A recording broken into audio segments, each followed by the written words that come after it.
It's a real pleasure to have you here and to be here with Tim Schwab, a freelance investigative journalist based in Washington, D.C.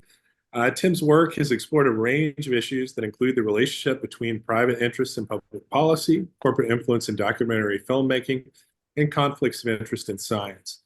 His recent book, The Bill Gates Problem, Reckoning with the Myth of a Good Billionaire, critically examines the profound political influence of a private foundation. And he's going to be talking about this wonderful book here today. This is the first of our semester-long talks here at the Global Health Politics Workshop. Our next one is October 10th with Kim Yi-Dion. I hope we'll see you there. But for now, please help me welcome Tim Schwab. Right. Thank you for the introduction. I think this is the right venue for talking about Bill Gates and a workshop about the politics of global health. Because who's the biggest political actor, the most profound political voice in global health? I think it's going to be Bill Gates or the Gates Foundation. So I think this is the right venue and forum. Thank you for inviting me, Joe. And that's really a great place to start talking about the book that I wrote, which really tries to examine the Gates Foundation as a political actor, an unregulated political actor, and not as a philanthropy. The Gates Foundation is not giving away money, it's buying influence. It's using philanthropy to buy a seat at the democratic decision-making table, which has influence over all manner of public policy, from public health to public education, to how we regulate artificial intelligence, to how we fight climate change. So in a very real and concrete way, Bill Gates is flying around the world, meeting with elected leaders, shaping government priorities and spending on any number of public policies. Tens of billions of dollars in public funds today flow into Bill Gates' charitable enterprise. And there's been very little debate about how that's happening and what's happening. So I do come to this work as a journalist. And in the work of journalists, earlier in your career, you learn this old bromide, which is your job is to afflict the comforted and comfort the afflicted.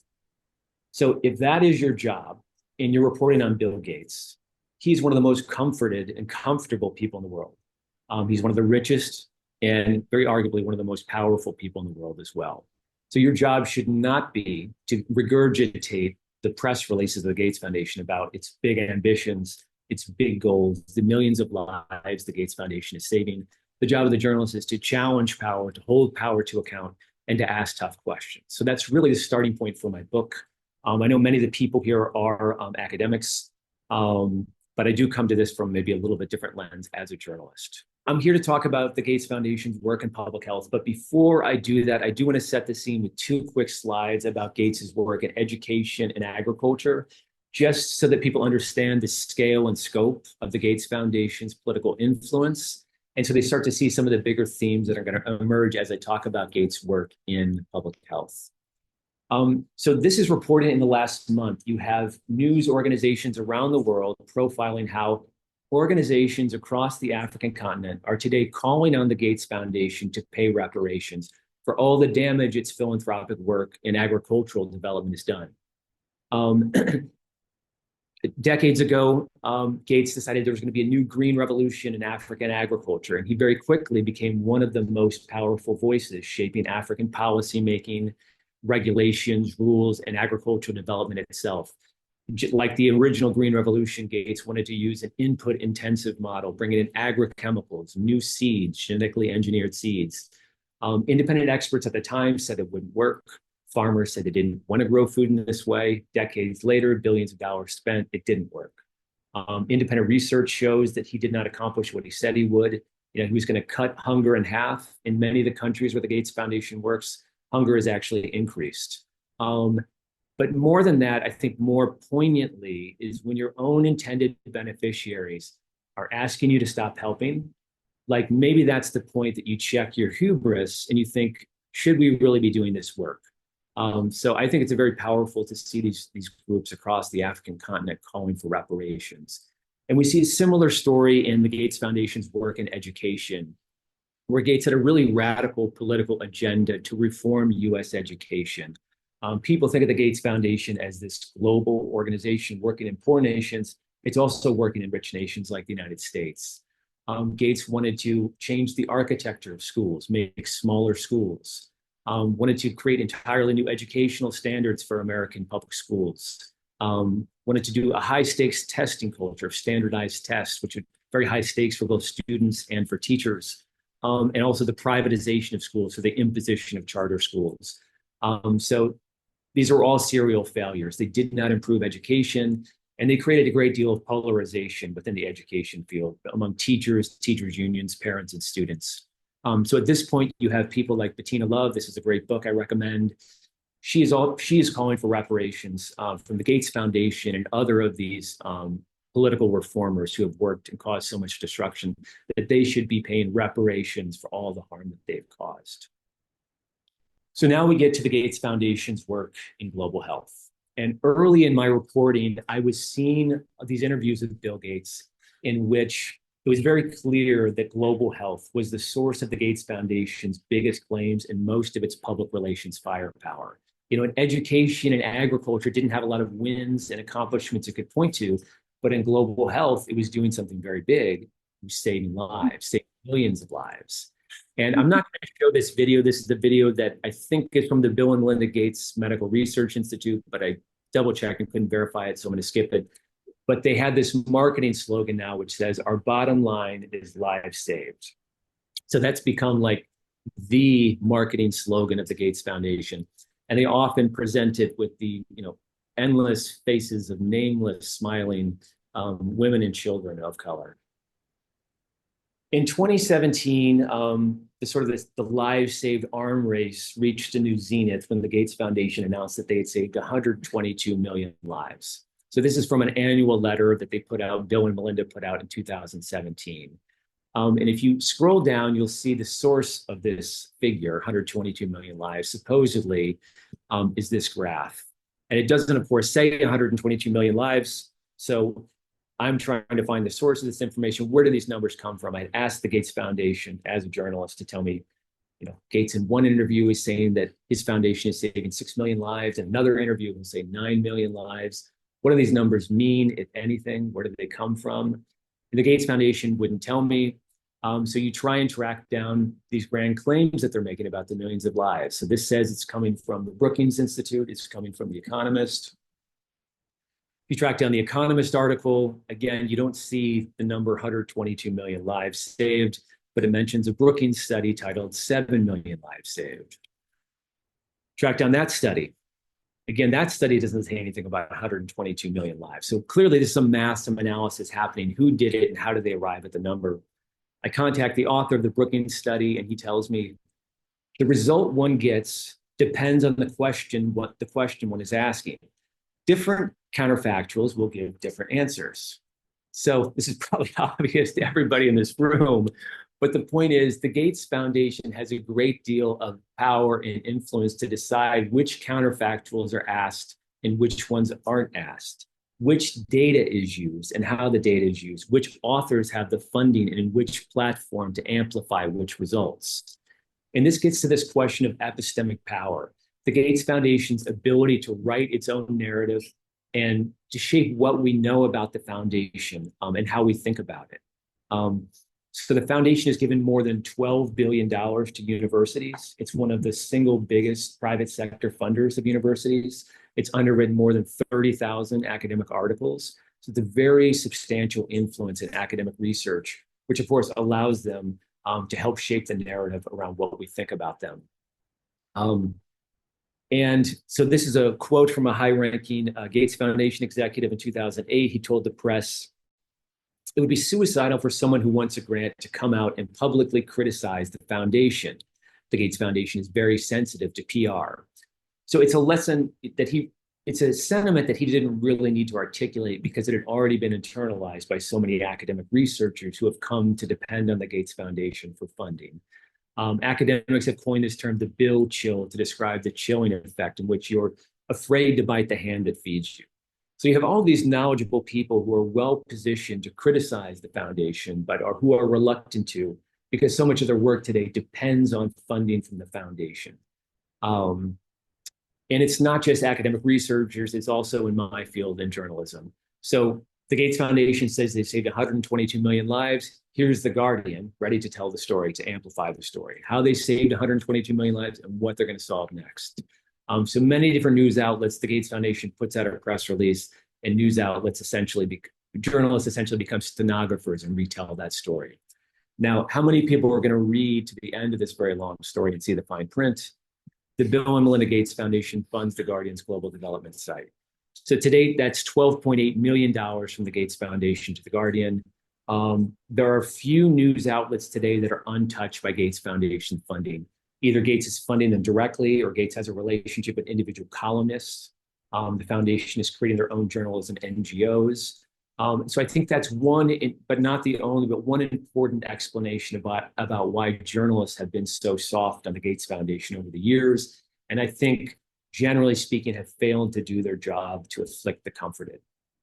So all of these examples I'm giving, of course, are generalities, and there are many exceptions. Gates gives a lot of money to universities. Here I am at Boston University talking about the Bill Gates problem. I'm a journalist. I'm a functioning writing journalist who's publishing critical reporting. So obviously there are times and places that are, where you can raise a critical lens to Gates, but the foundation it's more a question of degree or scale, that they have a great deal of influence that they can exercise when they want, which is not all the time. So just to wrap this up, the arms race continues. Earlier this year, the Gates Foundation said 154 million lives have been saved now. This time it's a peer-reviewed study, comes from The Lancet. Look at the declaration of interest. Look at who the authors are funded by. Where does the data come from? The data comes from the Gates Foundation.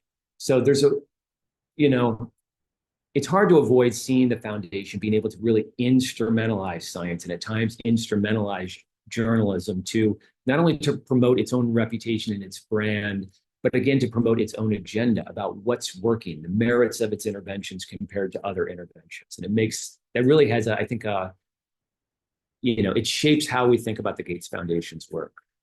So the Gates Foundation is asking us to think about all the lives that are being saved through its charitable interventions and its crusades. But again, think about the counterfactuals. What about the lives being lost? How many more lives could we save if we picked a different charitable intervention? What if we made Bill Gates pay his fair share in taxes and organize that money in a democratic manner? How might that money be better spent? Another question to ask is, are pharmaceuticals the same thing as public health? In the mind of the Bill Gates and the Gates Foundation, in many cases they are. This is how the Gates Foundation, by and large, delivers public health, by trying to give people access to pharmaceuticals.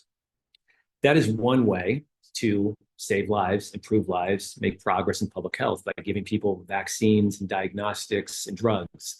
But it's not the only way. You could build clinics. You could build a road to clinics. You could train doctors to work in those clinics. You could build up R&D and manufacturing capacity in poor nations so they could produce their own pharmaceuticals and not be dependent on a multi-billionaire in Seattle in these complex drug procurement plans he organizes. This is a quote from my book. David McCoy, he's a physician and researcher at the United Nations University. I think when I interviewed him, he was at Queen Mary's College. That's such a thing. And he says, yes, biomedical technology, especially vaccines and antibiotics, has given us the ability to keep more and more people alive.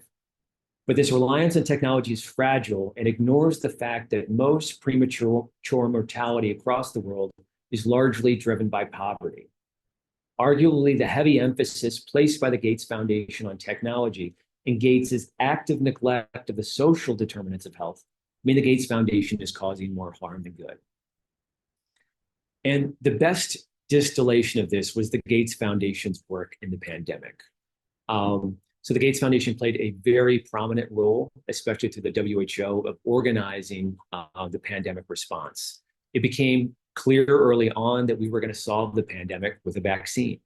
So you have this product, this vaccine that everybody on Earth needs 2 shots of. How are we going to organize the marketplace? How are we going to organize the supply? And Bill Gates says, well, we'll organize it as the Gates Foundation always has. I am on the phone always with the CEOs of the big pharma companies. I've been talking to them for years. I know the ministers of health and the relevant government agencies in all these countries. I had the network, I had the skills. I've been working on vaccines for decades. The Gates model is going around the world, fundraising money from governments, public funds, using that money to buy, bulk discount vaccines from pharmaceutical companies. So you had public health experts at the beginning of the pandemic saying, well, this is never going to work. The Pfizers of the world are not going to direct their limited supply of vaccines to Bill Gates' philanthropic project. Obviously, they're going to sell to the highest bidder in the richest countries. So in the face of the sort of Gates model, working with Gavi, working with and through Big Pharma, you had an alternative on the table, which was the idea of a people's vaccine. More than 100 nations, and these are poor nations, the poor nations that the Gates Foundation claims to serve, were petitioning the World Trade Organization saying, let's do something different. Let's waive the monopoly patents over these vaccines. Let's share the technology broadly. Let's get every capable manufacturing facility in the world up and running, churning out vaccines to get shots in arms. You have a global pandemic, millions of people are dying, trillions of dollars of damage to the global economy. It cannot be business as usual. So the point is, there was a very active and popular political campaign, a social movement out there for a people's vaccine. There was an alternative on the table, and there's always an alternative on the table. There's always a counterfactual to Bill Gates' own narrow and often wrong-headed ideas about how to solve problems. So this is Melinda French Gates talking to Fast Company in late 2020, right as the vaccines are starting to come out. And she's saying, I think the pharmaceutical companies are going to make good on what they promise. I really do, because the whole world is watching. So as soon as this vaccine is available, it will go right through this system, this charitable, humanitarian, complex procurement system that the Gates Foundation helped create. And of course, it didn't work. The Gates Foundation promised to deliver vaccine equity. It instead presided over vaccine apartheid as the poorest people went to the back of the line. Who's doing that analysis of how many lives were lost, of how many more lives could have been saved if we used a people's vaccine? So during the first year of the pandemic, Bill Gates was like this demigod on the news. He was one of the most cited public health experts all through 2020. And then in 2021, as the reality of vaccine apartheid under his leadership became apparent, he really lost a lot of that political capital. So you see outlets like Wired that normally are generally pretty friendly to Gates publishing op-eds like this. The world loses under Bill Gates' vaccine colonialism. Politico, again, they write about Gates a lot. It's usually not very critical, but here they're taking a hard look. A great investigative article, how Bill Gates and partners use their clout to control the global COVID response with little oversight. So it was kind of a rare bad news cycle where it looked like we were starting to get some real accountability. And I do think that this episode, his really grotesque failures managing the pandemic, combined with some other things that were happening in Bill Gates' personal life, got divorced from Melinda French Gates. There were a number of stories from top news outlets about allegations about misconduct towards female subordinates, which Bill Gates denies. There was a hard to explain association with convicted sex offender Jeffrey Epstein, widely reported in top news outlets. So all of these things were happening around 2021, 2022. And I think that Bill Gates had reached the absolute zenith of his philanthropic career, and he lost, really substantial moral authority at that moment. And I think that's what we're seeing now, is Gates sort of clinging to try to maintain relevancy on the global stage, which the guy still has a $75 billion private foundation and $150 billion private wealth. As long as the checkbook is open, people are going to listen to what he has to say. So maybe I'll skip this slide. So at a point in my reporting, you understand that a lot of the Gates Foundation's biggest and most important charitable projects are public-private partnerships. So Bill Gates and the Gates Foundation will start a new project. They'll provide the seed money. They'll take a permanent seat on the board of directors, giving them kind of long-term influence over the direction of the organization. And then they'll go around the world fundraising the vast majority of its budget from the public. So the Gates approach is our dollars, public dollars, and his ideas, his own narrow ideas about how to fix problems. And the first chapter of my book, I took a close look at this organization, Gavi. It is the largest recipient of Gates Foundation funding, around $6 billion. It is the project that Bill and Melinda Gates often say that they are most proud of. It is the source of a lot of their lives saved claims. And I wanted to put Gates's strongest evidence of success at the very front of my book. So this massive spreadsheet is actually, I think, about 1/4 of the actual spreadsheet, which is, it's just inscrutable, and it's hard to imagine it's not purposefully inscrutable.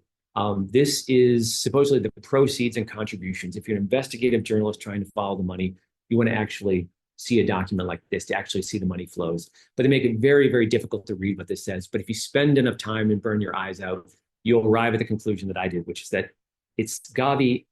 I mean, yes, the Gates Foundation is putting billions of dollars into it, but we taxpayers are putting tens of billions of dollars into it. So any success that this organization has had is really our success, not Gates' success. But more than that, you know, to the extent that we all have skin in the game, it's our dollars funding this, it seems important that we be talking about Gavi. Is this a good, just, efficient use of public funds? Are there better ways that we could be spending these tens of billions of dollars than giving them to Bill Gates? Or giving them to an organization run by the Gates Foundation. So Gavi, it's really the model I described earlier. It's trying to procure vaccines to get them in the shots in the arms of the global poor. And the way it does this, it's raising money from the public, negotiating prices with big pharma, the Pfizers and the GSKs of the world to try and get a bulk discount. So it's moving public funds into private pharma to buy vaccines. And yes, that is one way to help expand pharmaceutical access, but it's not the only way. So Bill Gates was just in Nigeria, and when he does these kind of world tours, it's interesting to look at the local media and see how the local media reports on the foundation.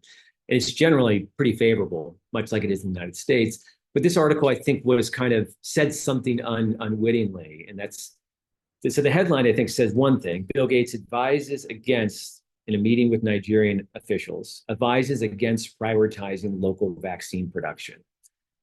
So it's odd that Bill Gates feels comfortable telling the Nigerian government what their priorities should be in the first place. I think that's odd.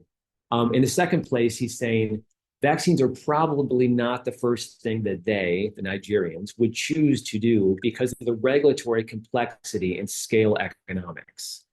And so he said variations of this throughout the pandemic as well, that, you know, vaccines are just too complex, that poor people in poor nations don't have the sophistication to do this right, to do this safely. But, you know, it's hard to avoid the colonial tenor, if not the outright racism in that sentiment. And it also, what does that mean for the future of poor nations if they'll forever be dependent on the global north to get vaccine access? In the foundation's website and their marketing materials, it's larded with the images of young children and women of color smiling. You know, the face of the foundation and its marketing materials are people of color. But if you follow the money, it tells you a very different story. Nearly 90% of the Gates Foundation's funding actually goes to rich nations. It goes to institutions based in the wealthiest, whitest nations. The model, it's inarguable. It's not helping the poor. It's helping the rich to help the poor. And it's really hard to rationalize this model unless it really is something so simple as you just don't believe that poor people know how to solve their own problems, that you have no idea of ever empowering poor people to solve their own problems, that forever, you know, the world is going to be dependent on the Gates Foundation and philanthropies like it to do basic things: public health, public education, public policy. So the Gates Foundation says saving lives is our bottom line. Through the Gates Foundation's lens, it's also true that big pharma is saving lives because they're producing all these life-saving drugs, diagnostics, and vaccines. Ergo, big pharma are humanitarian partners of the Gates Foundation. And it's really, I spent a lot of time in that first chapter of the book looking at the Gates Foundation's involvement in private sector research and development. So the foundation works on these so-called diseases of the poor, like malaria and tuberculosis, where, you know, the Pfizers and GSKs of the world aren't going to make money, you know, creating pharmaceuticals for poor people that suffer from these diseases because they can't afford to pay for them. So in these kind of so-called diseases of the poor, the Gates Foundation can play a very influential role in private sector research and development, and a really stunning role in private markets. It is giving charitable grants to private companies, for-profit companies. It is producing the seed money to create new private sector for-profit companies and taking boards on the seats on the board of directors. It's making purchase guarantees and loan guarantees. It really has an outsized influence over how private markets are developing in a way that's difficult to place under the common definition of charity. This is something I published in 2020. I looked through, at that time, all 30,000 charitable grants the Gates Foundation had give away, and I found close to $2 billion in donations to for-profit businesses. I think the number today is more like $4 billion. But you can see them giving money to Novavax, GlaxoSmithKline, very large sums of money. It's odd for a charity, right, to be giving tens of millions of dollars to for-profit pharma companies. How do you rationalize this? On the mind of the Gates Foundation, we're helping them develop these life-saving new drugs and vaccines that are going to save lives and help poor people. There's also an episode that I found where the Gates Foundation had given all this money to a vaccine company and then sued it. And then there's an editor's note that I thought was funny. It says the lawsuit from the Gates Foundation was voluntarily dismissed with no cost payable by either party. So at a point that the Gates Foundation is intervening in private markets, it's giving grants to companies, it's sitting on boards of directors, it's providing seed money to create new companies, it's suing companies. If it talks like a duck and walks like a duck, maybe it is a duck. The way that the Gates Foundation can blur the line between tax-privileged nonprofit private foundation and for-profit pharmaceutical research and development, I think it raises some really important questions that, this is where it calls out, I think, for some kind of regulatory oversight. And one thing I did in my book is, so I had known from the research I had done, I looked at who are all the private for-profit companies that Gates Foundation has funded. So I started reaching out and calling them. And, they told me some incredible stories about Gates's influence. Once the Gates Foundation gives you money, the Gates Foundation wants to be your partner. So one private developer told me that Gates was telling me who I can and can't hire in my own company. Is the Gates Foundation just giving them money, charitable gift, or are they actually coming on trying to run the company? A couple different companies accused the foundation of essentially acting in an anti-competitive manner, of hurting their companies because they weren't going in the direction, I guess, the Gates Foundation thought that they should. But, at a point, it's hard to avoid the parallels between Bill Gates's first chapter at Microsoft. One of the most storied monopolists to ever walk the earth, all the antitrust allegations that Microsoft faced, engaging in fairly similar corporate behavior to what certainly the sources that I talked to see a clear parallel between Bill Gates's behavior at Microsoft and his behavior today in philanthropy through pharmaceuticals. And just to state, maybe this is obvious, maybe this is not, but it's not a coincidence that Bill Gates likes pharmaceuticals. Pharmaceuticals are a lot like computer software. It's very, very similar markets. You spend a lot of money on research and development to churn out the new Microsoft Windows or the new vaccine. Once you've done the R&D, you get the monopoly patent or the copyright. And then for relatively cheaply, you can churn out lots of different copies of it and make more money that way. So, the way that the pharmaceutical market works, it just makes sense to the Gates Foundation and Bill Gates. And I think it helps explain why they spend so much time working in private sector pharma development. So let's ask the big picture question. Gates is putting all of this money into, private pharmaceutical companies. What do we get out of it? What is the public benefit of this? This is an article in Reuters from last year. The Gates Foundation had given millions of dollars. I think in total, Gates has given around $150 million to Pfizer. And part of that money went for this new RSV shot, respiratory syncytial virus vaccine. And so that money helped Pfizer get it across the finish line. But this article, they're talking to Pfizer, and Pfizer's projecting $2 billion in revenues from the United States and Europe in the year ahead. But it says we still don't have a timeline for getting it to poor nations because it's complicated. So you ask yourself, how is this charity? How is this just not simply a corporate subsidy that the Gates Foundation can be giving millions of dollars to a private company if it's not actually giving access to the pharmaceuticals it's developing with that money? And where this becomes a question for all of us is this question of taxes, because our tax dollars are richly subsidizing the Gates Foundation. So earlier, I talked about how the tens of billions of dollars that taxpayers are putting into public-private partnerships Gates runs like Gavi. So that's one of three ways that taxpayers are actually supporting the Gates Foundation and Bill Gates' charitable career. So tax scholars widely agree that billionaire philanthropy is tax subsidized.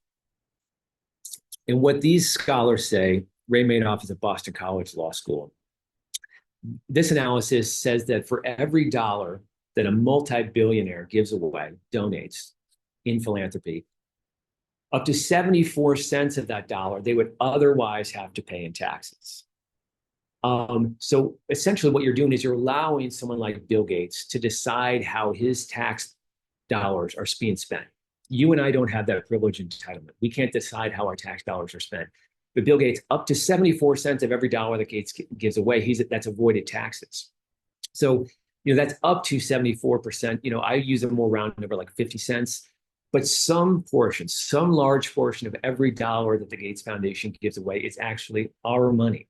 It's money that he would have otherwise had to pay in taxes, capital gains tax, the state tax. And that is a clear trigger for accountability. It means we have skin in the game. He's spending our money. It's like you have to pay attention. Why aren't there rules about transparency and accountability? Why aren't we on the board of directors with a say in how our money is being spent? The third way that the Gates Foundation is benefited by taxpayers is the Gates Foundation's trust. So Bill Gates donates money from his private wealth to his private foundation. He hasn't relinquished control. He's still in control of the money, but he's gotten a massive tax break in doing that. Now the money is in the trust or the assets of the Gates Foundation, where it continues to be invested. Right now, the Gates Foundation's trust is $75 billion, and it's invested into anything and everything. Over the years, the foundation has had investments in private prisons and arms manufacturers, fossil fuels, big pharma, fast food. So, on the one hand, it's making billions of dollars in income most years, investment income, from what could arguably be called dirty money. And on the other hand, it's like cleaning up the mess of these charitable grants. What's really striking is that, in 2013, the Gates Foundation generated $5.7 billion in investment income while only giving away $3.3 billion in grants. So these are not small sums of money. Most years it's generating billions of dollars. Yes, most years it is giving away more in charitable grants than it is making an investment income, but the difference is often not that great. So the point of the taxes here is the Gates Foundation, when it makes this investment income, it pays a tax rate of 1.39%. So basically, it's tax-free income that the foundation can continue to generate. I published this I only had data through 2018. The green line is Bill Gates' personal wealth. You see, the most generous man on earth, somehow he's getting richer over time. But you also see the red line is the Gates Foundation's assets. You also see that the foundation is growing over time. So this is an organization ostensibly in the business of giving away money, yet somehow its resources are increasing over time. So is it in the business of giving away money, or is it in the business of making money? Right now, there's two estimates of Bill Gates' wealth. One says 162 billion. One is almost 140 billion. So you could say he has around $150 billion, truly obscene sums of money. And again, this is double of what he had at the beginning of his philanthropic career. Bill Gates is always telling us about how generous he is. His friends in the news media are always amplifying a message of his generosity. But at a point, don't we have to ask, isn't he actually greedy? Isn't he zealously devoted to the accumulation of more wealth? How do we explain this paradox? And what is the end game, too? When is Gates actually going to give away his money? Because from everything we can see is he's just making more money. So another question I asked right in this book is who really benefits? And, the conclusion I came to is that Bill Gates himself is the single biggest beneficiary of the Gates Foundation. And I say that knowing that the Gates Foundation has given away, pledged $80 billion, a huge sum of money in charitable grants it's given away. But think of all the harms that have also been done with that money. Giving away billions of dollars does not necessarily translate into public goods. And you see people saying that. You see people explicitly saying that. The foundation should even be paying reparations. So how does Gates benefit from the foundation? We know there's major tax benefits to Bill Gates for the Gates Foundation. There's also reputation laundering. At the turn of the millennium, when Bill Gates started the Gates Foundation, he was one of the most reviled figures on earth because of the monopolistic activities of Microsoft, the company he led. People were throwing pies in his face. The Simpsons was lampooning his monopoly nerd overcompensation complex. He desperately needed a PR change. What does he do? He starts the Gates Foundation, puts $20 billion into it that first year. It wasn't overnight, but very quickly he went from this cold-hearted, greedy capitalist to this kind-hearted, philanthropist. Not long after, here he is. He's Person of the Year on the cover of Time magazine. He's getting an honorary knighthood from the Queen of England and the Presidential Medal of Freedom from Barack Obama. You have the Director General of the World Health Organization, part of the United Nations, ostensibly a democratically organized body, holding up Bill Gates's book, How to Prevent the Next Pandemic. This really speaks to not just the publicity and the reputation laundering, but to real political power. The foundation is, at this time, I think, was the second largest funder of the World Health Organization, giving Gates the ability to shape what the WHO works on and what it doesn't work on. I think the lesson learned from the pandemic is one of the last people we should listen to is Bill Gates. But the fact that you have the director of the WHO endorsing this book and endorsing Gates' plan, I think says something. I don't think it's an exaggeration to say that Bill Gates is one of the most powerful people in the world. Forbes seems to think so. I mean, for whatever this list is worth, every year they put Gates on a list of the most powerful people. I think this list might be a year old, but he's always in the top 10, whether he's number 7 or number 70 or number 700. He is a very powerful individual, and a great deal of that power comes through philanthropy. He's meeting with elected leaders and appointed officials all over the world to shape government policymaking and spending in a very real way. So I wrote the book about Bill Gates and the Gates Foundation, but it's really a case study for a bigger problem of extreme wealth. Hundreds of other billionaires have already publicly pledged to follow in Gates's footsteps, to say that they are also going to become a philanthropist. So, what this portends is a future in which hundreds of billions or maybe trillions of dollars in new philanthropic money is coming down the pike from a new era of tech billionaires. And, we can wait to see what they do, or we can look to the Bill Gates problem and know what they're going to do. They will use this money through philanthropy to make their voices heard in how we fight climate change, how we regulate artificial intelligence, how we solve public policy, public health, and public education. We know that that's going to be, we know that that's how they'll use this money. The New York Times, the reviewer didn't really like my book. This was the one sort of nice thing that he said. He said, Schwab makes a strong case based on years of reporting that under the direction of a humbler man, the Gates Foundation would probably be a more effective force for good. So I actually don't make that case, and I don't argue that at all. The subtitle of my book is The Myth of the Good Billionaire. I'm not trying to create a world with humbler, nicer billionaires. I'm trying to create a world without billionaires. Anytime you allow people to become obscenely wealthy, to have tens or hundreds of billions of dollars, you know that they will use it for political purposes. And what Bill Gates shows us is that philanthropy is one more tool of political influence. So it's easy, however, to become fatalistic and to think that, this is the world that we live in. And the best we can hope for is that our billionaires are good billionaires and our oligarchs are good oligarchs. And that more billionaires start giving away their money like Bill Gates. But, I wrote this book and I tried hard not to be fatalistic and tried to be optimistic. Like Bill Gates is this impatient optimist. I think we should be optimistic too. And we should take inspiration from all the signals that the world around us is changing and that it's turning against the sort of oligarch ethos that Bill Gates brings to the table. You can look at political and social movements in recent decades, from Occupy Wall Street to decolonize global health, to Black Lives Matter, to the Green New Deal. I think pretty clearly the political conversation is turning against Bill Gates and what he stands for and what he really means. But the point now, I think, is to bring that conversation and to bring that debate fully to the footsteps of Bill Gates and the Gates Foundation, and to really finally have an open, honest debate about what Bill Gates is doing based on what he's actually doing, not what he's saying he's doing. So just to close out, this isn't a new or radical idea. You've had, very important people for decades saying things like this: we must make our choice. We may have democracy, or we may have wealth concentrated in the hands of a few, but we cannot have both. Extreme wealth, the kind of wealth that Bill Gates has, doesn't matter if he's using it for philanthropy, if he's using it for campaign contributions or lobbying. It is a canker on democracy and a threat to democracy. So I'll end it there, hopefully on a hopeful note, just to say that I do think another world is possible, but it's up to us to have the daring to believe that and to fight for it.